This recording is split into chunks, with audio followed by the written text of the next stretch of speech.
Halo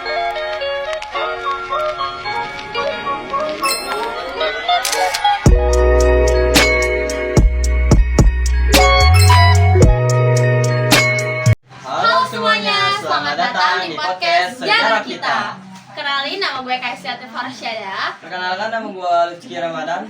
Seperti biasa, kita berdua akan mengupas peristiwa-peristiwa bersejarah yang membentuk Indonesia. Dan pada episode kali ini, kita bakalan menceritakan dan menjelaskan momen krusial sehari sebelum terjadinya kemerdekaan Indonesia, yaitu yang dikenal dengan nama peristiwa Rengas Dengklok. Dan topik hari ini kita akan mendatangkan siswa-siswi SMAN 24. Dan ini bintang kita. Halo semuanya. Halo semuanya. Mungkin boleh kenalan nama dulu kali ya? Halo, nama gue Galang. Halo, nama gue Diva. Halo teman-teman sejarah kita, nama gue Talita. Halo, nama gue Malset Nugraha. Halo, nama gue Roman. Senang semua bisa hadir di tempat ini. Sebelum masuk ke detail peristiwanya, bisa dijelaskan secara singkat peristiwa Rengas Dengklok? Tentu peristiwa Rengas Dengklok terjadi pada tanggal 14 Agustus 1945. Nah, para pemuda menculik Soekarno dan Hatta ke wilayah Rengas Dengklok yang sekarang menjadi wilayah Karawang, Jawa Barat. Tujuan para pemuda menculik Soekarno dan Hatta agar segera melaksanakan proklamasi kemerdekaan tanpa persetujuan Jepang. Mungkin sebelum ke arah sana bisa diceritakan dulu kali ya, bagaimana sih kondisi politik pada bulan Agustus 1945? Jelaskan. Baik, pada awal Agustus 1945, situasi dunia sedang berubah drastis. Jepang mengalami kekalahan besar dalam Perang Dunia II pada 6 Agustus 1945. Bom atom dijatuhkan di Hiroshima, lalu disusul bom kedua di Nagasaki pada 9 Agustus dan akibatnya Jepang menyerah kepada Sekutu pada tanggal 15 Agustus 1945. Iya, pada saat itu informasi tidak diketahui oleh rakyat Indonesia karena Jepang masih mengandalkan komunikasi, dan di sisi lain para pemuda yang aktif masih mencari informasi bahwa dia dapat bocoran Jepang akan menyerah. Dan pada saat itu berpikir pada momen yang tepat untuk melaksanakan proklamasi kemerdekaan tanpa persetujuan Jepang. Nah, jadi ada perbedaan pandangan nih, kelompok tua dan kelompok muda. Ya benar. Jadi kelompok tua yang dipimpin oleh Soekarno dan Hatta, mereka itu masih mempertimbangkan aspek politik dan juga aspek diplomasi. Jadi mereka itu ingin proklamasi tidak hanya diumumkan, tetapi juga memiliki legitimasi internasional dan juga ingin memiliki dukungan dari pihak Jepang. Dan di sisi lain ada kelompok muda yang dipimpin oleh Rikana dan juga Soekarni. Jadi mereka itu ingin proklamasi dilakukan dengan secepat-cepatnya karena mereka takut jika Indonesia akan jatuh kembali ke tangan Belanda. Lalu bagaimana sih awal mula ide membawa Soekarno dan Hatta ke Rengas Dengklok? Jadi pada malam 15 Agustus, setelah mendengar kabar bahwa Jepang akan menyerah, para pemuda mengadakan pertemuan. Dalam pertemuan itu, mereka menyebutkan langkah selanjutnya dan sepakat bahwa mereka harus memisahkan Soekarno dan Hatta dari kelompok Jepang, kelompok yang tuanya. Pada pagi hari tanggal 16 Agustus, sekelompok pemuda mendatangi rumah Soekarno dan membujuknya agar segera memproklamasikan kemerdekaan.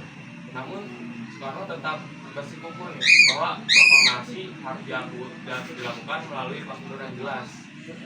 Karena itu, para pemuda akhirnya memutuskan untuk membawa Soekarno dan Hatta ke tempat yang jauh dari pengaruh Jepang, yakni Rengas Dengklok. Bagaimana reaksi Soekarno dan Hatta ketika dibawa ke Rengas Dengklok? Awalnya mereka menolak keras. Soekarno bahkan tidak nyaman atas perlakuan yang dilakukan para pemuda. Namun setelah tiba di Rengas Dengklok dan berdiskusi lebih lanjut, mereka mulai memahami urgensi situasi tersebut. Para pemuda menjelaskan bahwa rakyat Indonesia sudah siap berjuang dan menunda proklamasi justru bisa membahayakan kemerdekaan Indonesia. Namun Soekarno tetap bersikeras bahwa proklamasi harus dilaksanakan dengan cara yang lebih matang. Akhirnya mereka bisa kembali ke Jakarta, mungkin bisa dijelaskan? Nah, inilah bagian menariknya. Saat Soekarno dan Hatta berada di Rengas Dengklok, di Jakarta, para tokoh lain mulai merasa khawatir. Ahmad Subarjo yang merupakan tokoh dari kelompok tua, tetapi berpihak pada proklamasi, akhirnya bernegosiasi dengan pemuda.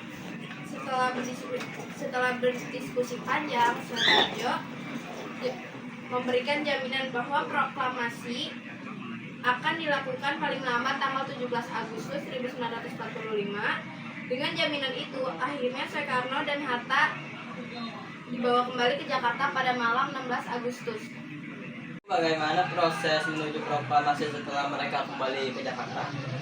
Setibanya di Jakarta, Soekarno dan Hatta langsung mendatangi rumah Laksmana Maeda, dan di sanalah mereka langsung menyusun proklamasi untuk dirumuskan dengan berbagai pertimbangan.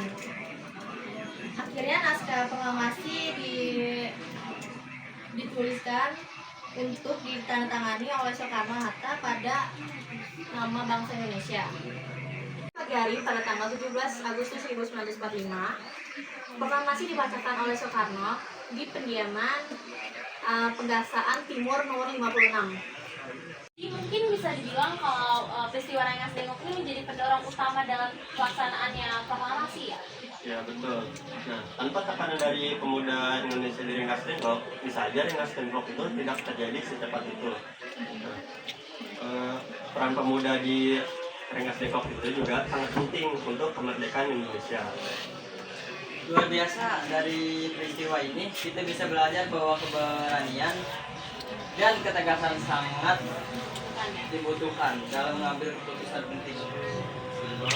Selain itu juga kita bisa belajar bahwa meskipun ada perbedaan pendapat antara Rengas dan pemuda, yang terpenting adalah mereka memiliki kebenaran untuk kemerdekaan. Baik, kalau begitu terima kasih banyak kepada Galang, Diva, Talita, Septian, dan Rohman atas penjelasannya tentang peristiwa Rengas Dengklok ini. Saya yakin pecinta ini akan menjadi penambahan wawasan bagi teman-teman semua.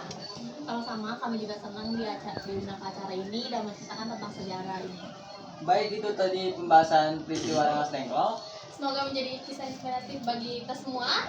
Baik, semua teman-teman yang sudah menonton di acara podcast sejarah kita, semoga podcast sejarah kita selalu diberi kesehatan. Sampai jumpa di Di episode selanjutnya.